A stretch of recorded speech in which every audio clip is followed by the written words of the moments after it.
Kate Middleton était de retour dans sa ville natale de Reading, au sud de Londres, ce jeudi 17 novembre. Mais pas vraiment par nostalgie. En effet, la princesse de Galles effectuait un déplacement officiel dans un centre d'accueil de réfugiés ukrainiens où elle a pu rencontrer des hommes et des femmes déplacés en raison de la guerre qui s'est abattue sur le pays depuis février. Une guerre menée par la Russie, contre laquelle le Royaume-Uni s'est fortement engagé publiquement, amenant parfois de grosses tensions. Vladimir Poutine, notamment, avait été furieux d'être l'un des seuls dirigeants du monde à ne pas être invité aux obsèques de la reine Elisabeth II, auxquelles se trouvait cependant Olena Zelenska, la première dame ukrainienne. Une première dame plongée en pleine guerre qui avait cependant pu rencontrer Kate Middleton lors d'un entretien privé et lui faire part de toutes les horreurs vécues ces derniers mois.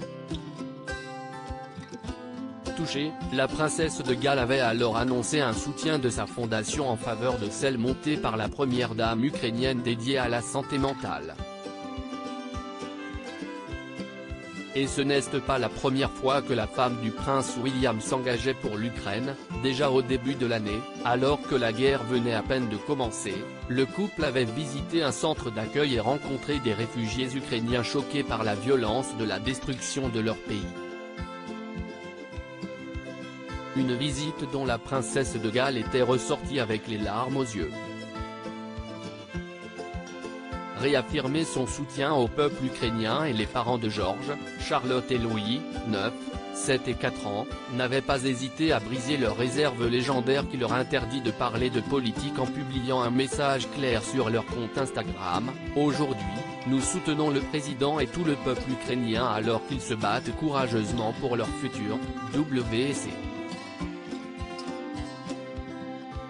Mais cette fois, la visite s'est faite sans larmes, et dans la bonne humeur. Arrivée très souriante, Kate Middleton a été accueillie par les réfugiés du centre qui lui avaient fait un gâteau traditionnel, accepté de bon cœur. La princesse a pu ensuite prendre le temps de discuter avec eux et réaffirmer son soutien à Olena Zelenska.